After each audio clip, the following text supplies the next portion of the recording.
اور اس کی آپ کو ٹینشن لینی نہیں ہے, یہ آپ کو سیٹ کرایا وہیں سے آئے گا. بس آپ جیسے جیسے اس کی تہ کھولو گی کفن کی, وہ آٹومیٹک کھلتا چلا جائے گا. اور آپ لوگ ان چیزوں میں حصہ لیا کرو. مان لیجیے کبھی غسل دینے کا موقع آ گیا تو آگے بڑھو اور غسل دینے میں ہیلپ کرو. مردوں کو غسل دو, اس سے آخرت کی یاد تازہ ہوتی ہے. اور مردوں کو غسل دینا, مردوں کو کفن دینا, یہ نبی کی سنت ہے. دیکھو آپ لوگوں کو پتا ہے کہ کیسے غسل دیا جاتا ہے, آپ لوگ سیکھ گئی ہو, تو آگے بڑھو. کیونکہ اگر پڑھے لکھے لوگ, سمجھدار لوگ آگے نہیں بڑھیں گے تو پھر غلط سلط لوگوں کے ہاتھ میں یہ چیز چلی جائے گی, پھر وہ جیسے چاہیں ویسے دیں گے. اب عورت کو کفن دینے کا مسنون طریقہ کیا ہے وہ آپ لوگ غور سے سنیے.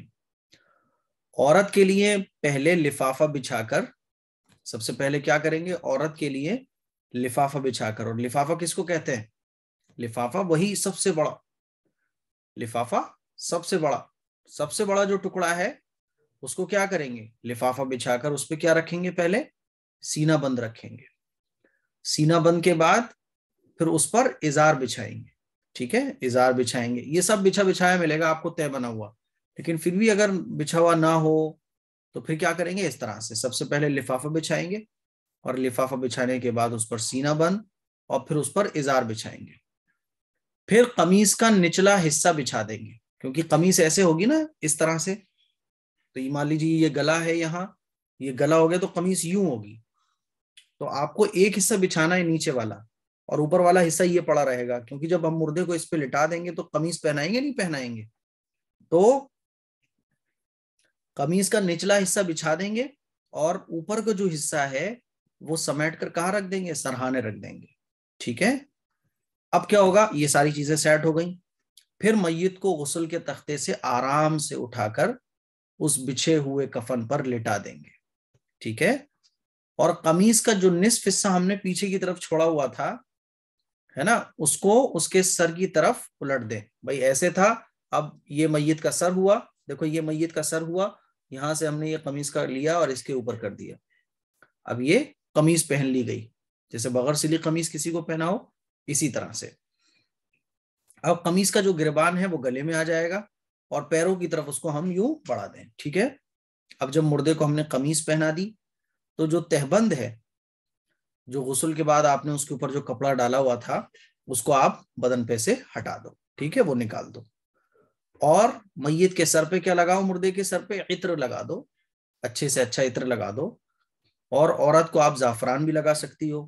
ٹھیک ہے, اب جب اتنا کام ہو گیا اس کے بعد اعضائے سجدہ. دیکھو اعضائے سجدہ کس کو کہا جاتا ہے, اعضائے سجدہ کہا جاتا ہے وہ ہمارے پارٹس آف باڈی جو سجدہ کرتے وقت سجدے میں زمین سے ٹچ ہوتے ہیں.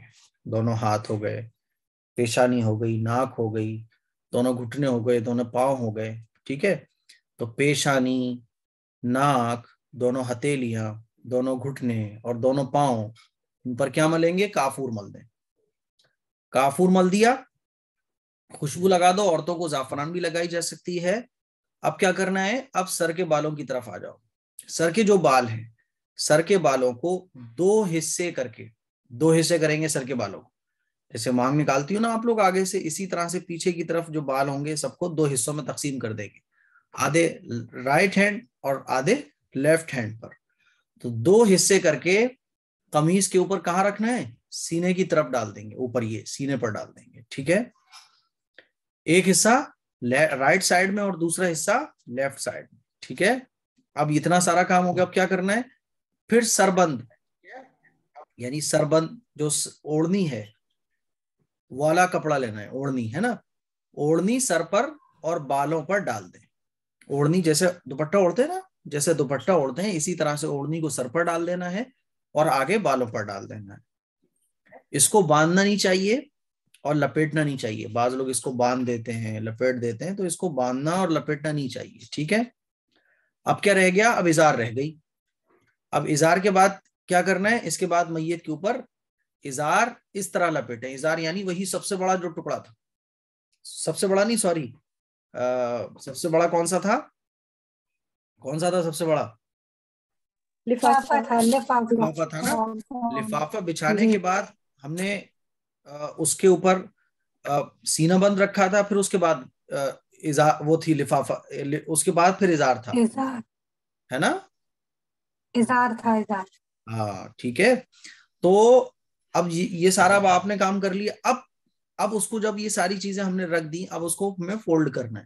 ٹھیک ہے، دیکھو یہ چیزیں اب میں سوچ تو رہا تھا آج کلاس لینے سے پہلے کہ کیسے آپ لوگوں کو پریکٹیکلی سمجھاؤں، لیکن میں نے پھر یہ سوچا کہ آپ لوگوں کو پڑھانے کے بعد میں ایک کفن لے کر آؤں گا اور اس کو جو ہے ایک ویڈیو ریکارڈ کروں گا، تاکہ ایک ویڈیو بھی ہو جائے گی اور لوگوں کو بڑے آسانی کے ساتھ سمجھ میں آ جائے گا. اب کیا کرنا ہے، میت کے اوپر ازار لپیٹنی ہے ہمیں، ہے نا؟ ازار لپیٹنی ہے. لفافہ تو سب سے بڑا ہو گیا، لفافے کے اوپر اب ازار ہے. تو ازار کیسے لپیٹنی ہے؟ ازار ہمیں اس طرح لپیٹنی ہے کہ لیفٹ جو کنارہ ہے وہ نیچے ہو اور رائٹ کنارہ جو ہے وہ اوپر ہو. ٹھیک ہے، تو بایاں کنارہ نیچے رہے گا اور دایاں کنارہ اوپر رہے گا. بات سمجھ آ رہی ہے؟ اب سب سے پہلے ہم نے کیا رکھا تھا؟ لفافہ، اور لفافے کے اوپر سینہ بند، پھر اس کے اوپر ازار. ٹھیک ہے، تو جب ازار ہم نے لپیٹ دی، اب باری آتی ہے سینہ بند کی.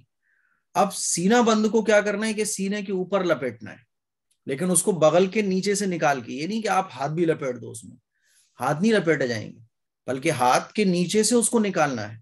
ٹھیک ہے، اور وہ سینہ بند کتنا بڑا ہوتا ہے؟ بہتر یہ ہے کہ گھٹنے تک ہو، ورنہ ناف تک بھی ہو تو چل جاتا ہے. تو گھٹنوں تک دائیں بائیں باندھیں.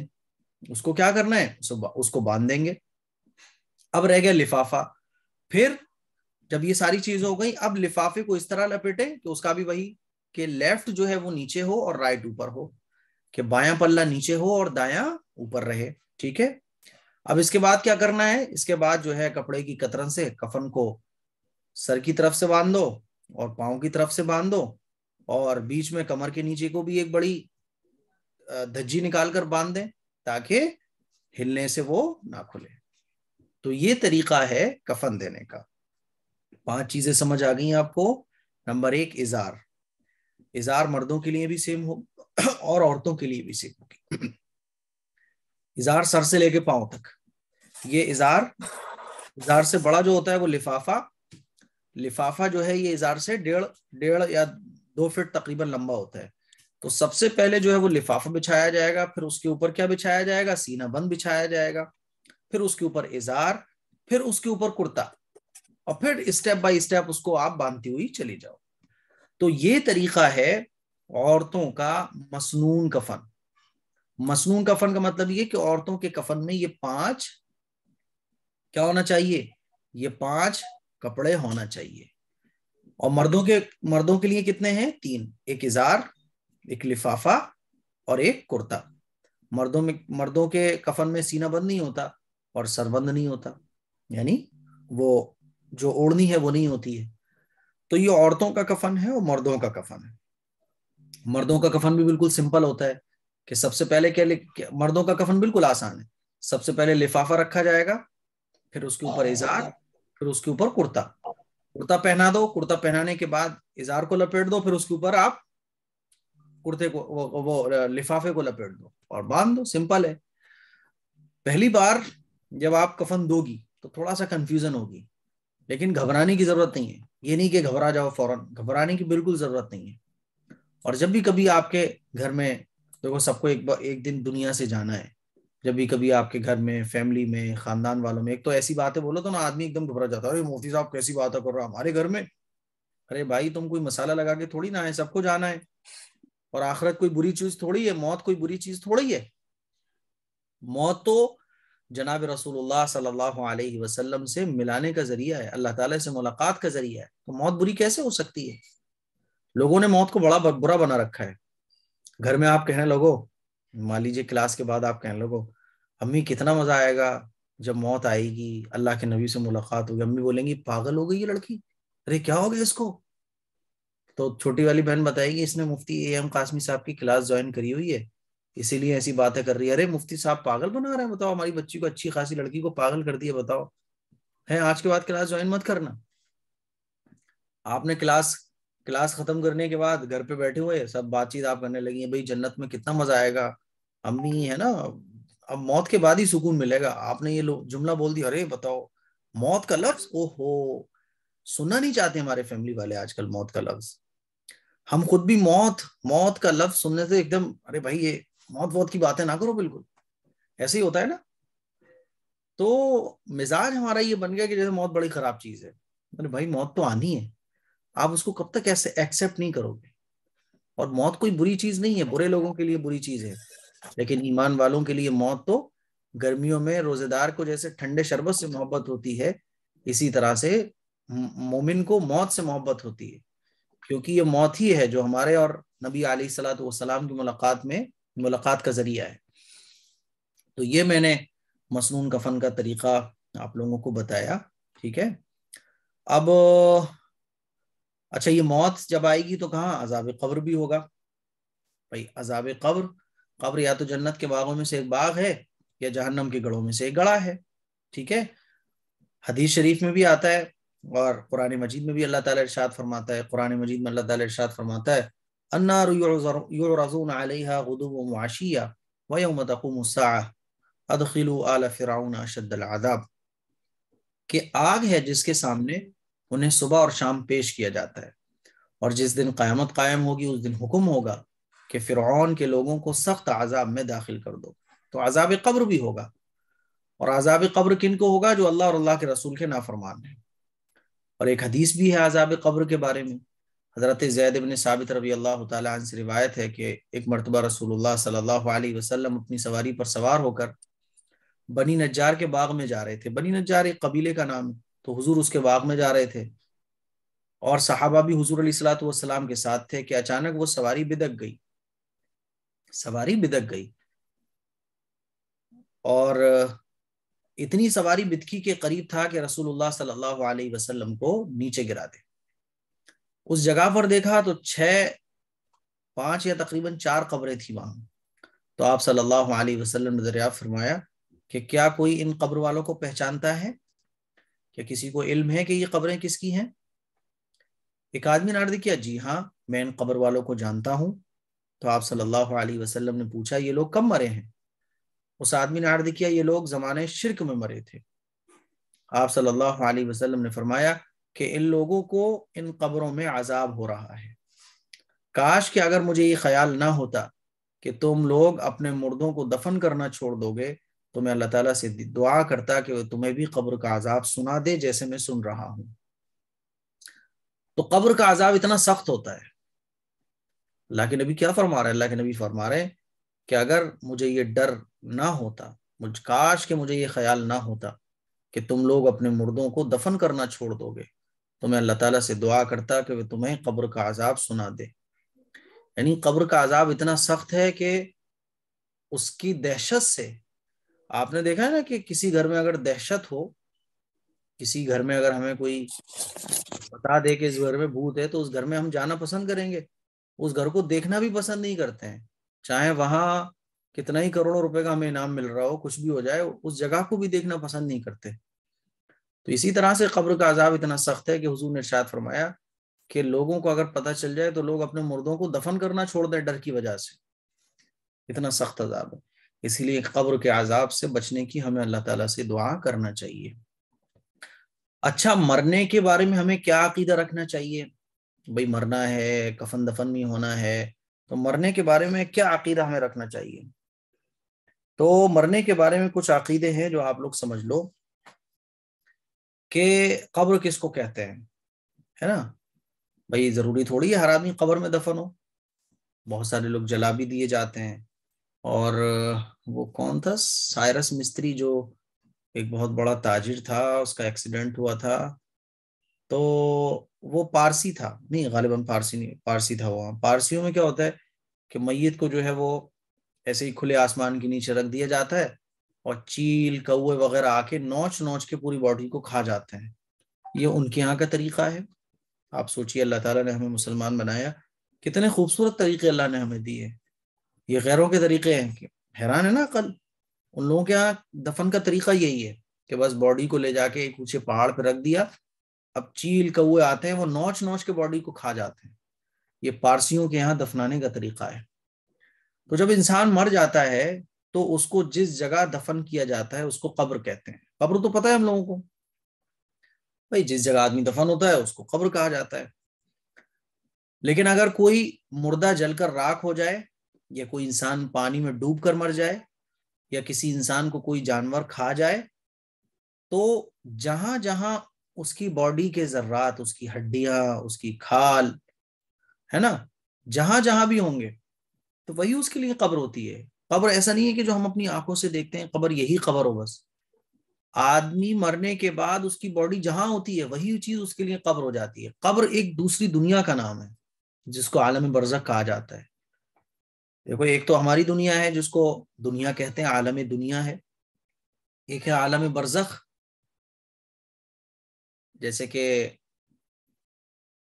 ہمیں مان لیجیے میں اس محلے میں رہتا ہوں، دوسرے محلہ ہے، بیچ میں ٹرین جانے کا کوئی پھاٹک ہے، تو جو ٹرین جانے کے لیے جو پھاٹک لگا ہوتا ہے اس پھاٹک کو پار جو کرتے ہیں نا ہم ایک جگہ سے دوسری جگہ جانے کے لیے، تو اسی طرح سے قبر ہے. ہماری دنیا سے جنت میں جانے کا جو راستہ ہے تو وہ قبر سے ہوتا ہوا جاتا ہے، قبر میں جانا ہی پڑے گا آپ کو، تو اس کو کہا جاتا ہے عالم برزخ. اور ایک تیسرا جہاں ہے عالم جنت اور عالم دوزخ. ٹھیک ہے، تو قبر کس کو کہتے ہیں؟ انسان مرنے کے بعد اس کی باڈی جہاں ہوتی ہے وہی چیز اس کے لیے قبر ہو جاتی ہے. ٹھیک ہے، انسان کو کوئی جانور کھا جائے تو جہاں جہاں اس کے جسم کے ذرات ہوں گے ان کے ساتھ روح کا تعلق قائم کر کے، مرنے کے بعد انسان کے جسم سے روح کا تعلق ایک الگ لیول کا رہتا ہے، تو مرنے کے بعد جہاں جہاں اس کے ذرات ہوں گے ان کے ساتھ روح کا تعلق قائم کر کے اسی جگہ کو انسان کے لیے قبر بنا دیا جاتا ہے. بات سمجھ آ رہی ہے؟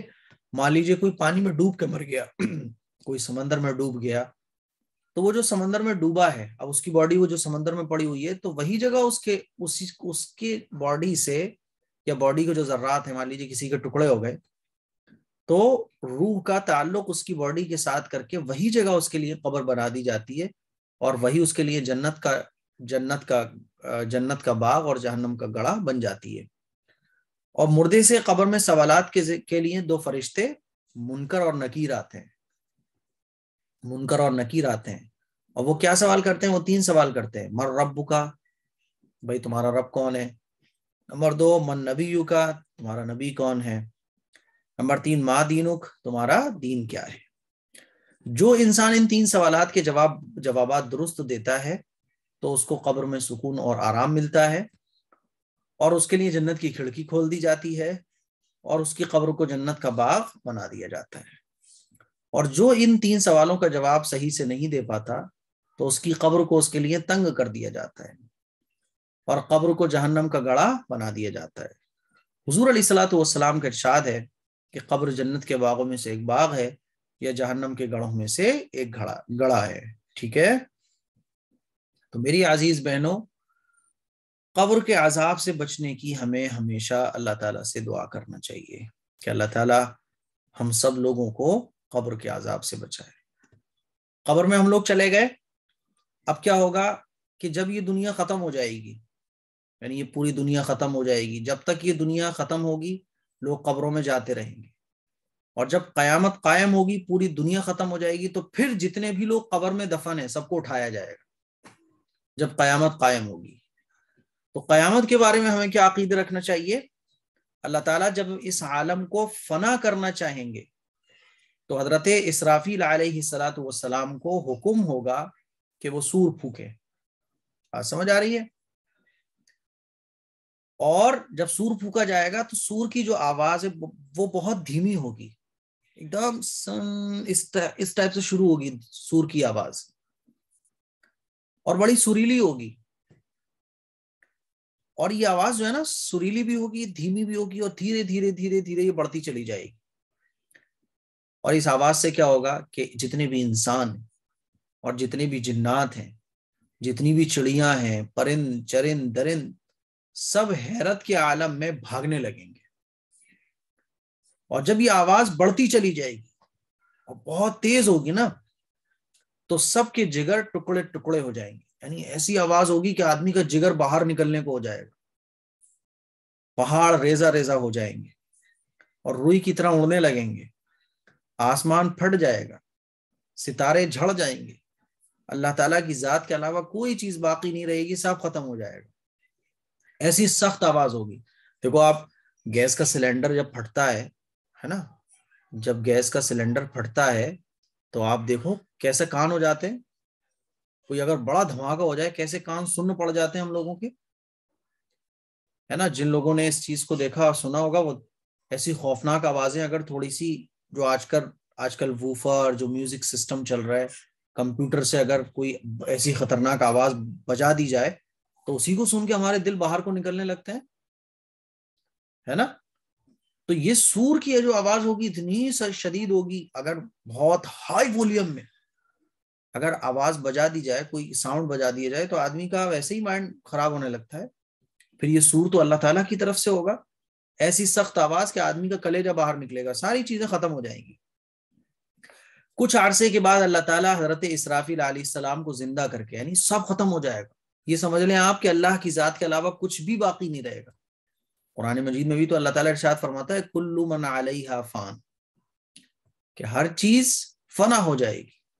وَيَبْقَى وَجْهُ رَبِّكَ ذُو الْجَلَالِ وَالْإِكْرَامِ، اور صرف اللہ رب العزت کی ذات باقی رہے گی، صرف اللہ باقی رہے گا، باقی سب اسرافیل علیہ السلام خود بھی ختم ہو جائیں گے. پھر اللہ تعالیٰ کچھ عرصے کے بعد حضرت اسرافیل علیہ السلام کو زندہ کر کے دوبارہ سور پھونکنے کا حکم دیں گے، جس سے پورا عالم ایک بار پھر وجود میں آ جائے گا. مردے قبروں سے اٹھیں گے. یہی قیامت کا دن ہوگا. ہر بندے کو اللہ تعالیٰ کی بارگاہ میں پیش ہونا ہوگا، رب کے سامنے آ کر ہم کلام ہونا پڑے گا، اللہ کو جواب دینا پڑے گا.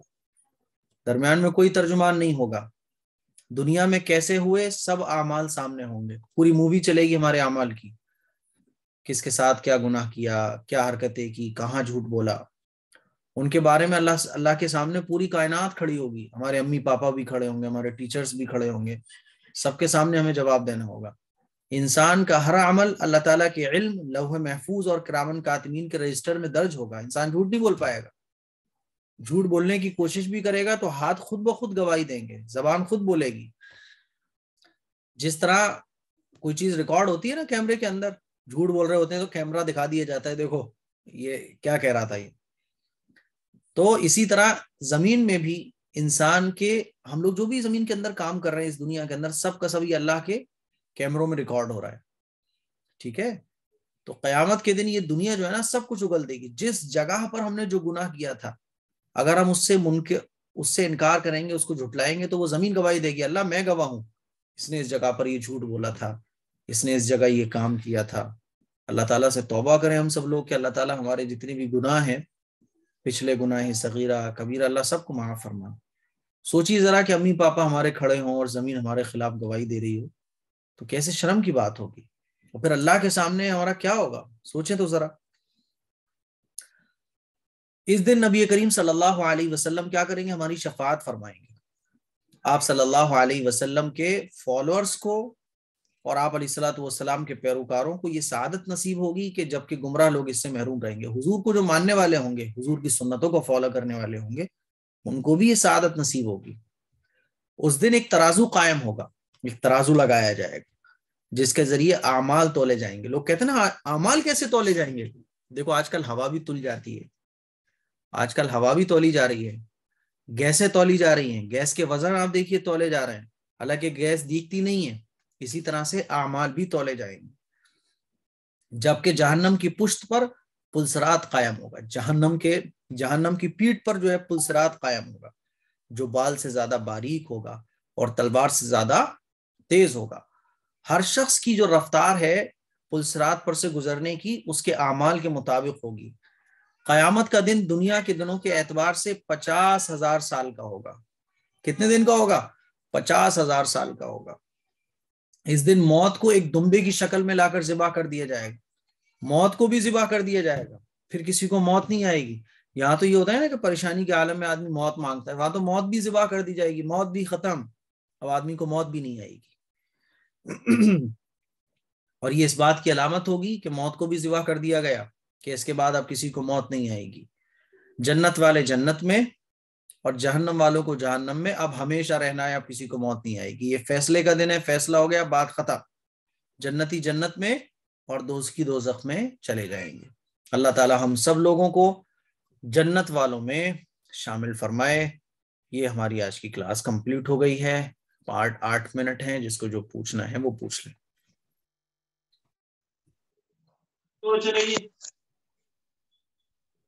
مفتی صاحب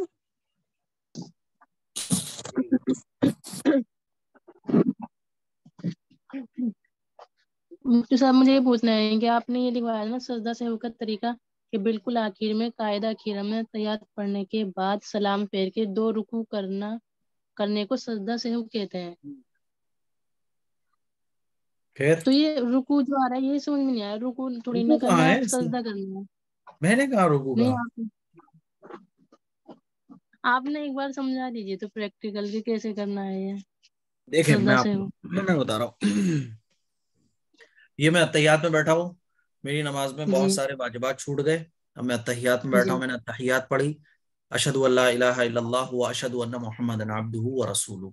ٹھیک ہے، اب میں سلام پھیروں گا السلام علیکم ورحمۃ اللہ، اور سجدے میں چلا جاؤں گا. اللہ اکبر، ایک سجدہ کیا، اللہ اکبر، سجدے سے اٹھا، پھر اللہ اکبر دوسرا سجدہ کیا، اللہ اکبر کہہ کے پھر میں نے اتحیات میں بیٹھ گیا.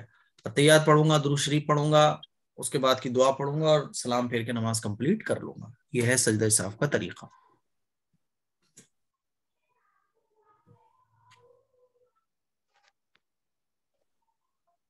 ہو گیا؟ کچھ اور بھی رہ گیا؟ مطلب سلام ایک ہی طرف کو پھیرنا ہے سجدہ سہو سے پہلے. بس ہاں، بس ایک ہی. اچھا، دائیں طرف کو نا. ہاں جی. السلام علیکم مفتی صاحب. وعلیکم السلام جی. مفتی صاحب میرا ایک سوال تھا. میری فیملی میں نا ایک بہت غریب پرسن ہے، تو ان کی ایک بیٹی ہے، بہت غریب ہے، مینس ان کا مطلب خرچہ وغیرہ بھی نہیں چلتا، مہینے میں ایک بار کمانا ہوتا ہے، ایسے ہوتا ہے. تو جی بہت غریب ہے، ان کی ایک بیٹی ہے. تو ان کے پاس نا بس تھوڑی سی زمین تھی جس کا 1 لاکھ روپے آیا ہوگا، تو وہ اپنی بیٹی کی جویلری کے لیے مطلب رکھے ہوئے. تو ان کو ہم لوگ نا وہ دے دیتے تھے، رمضان میں نکالتے تھے پیسے وغیرہ.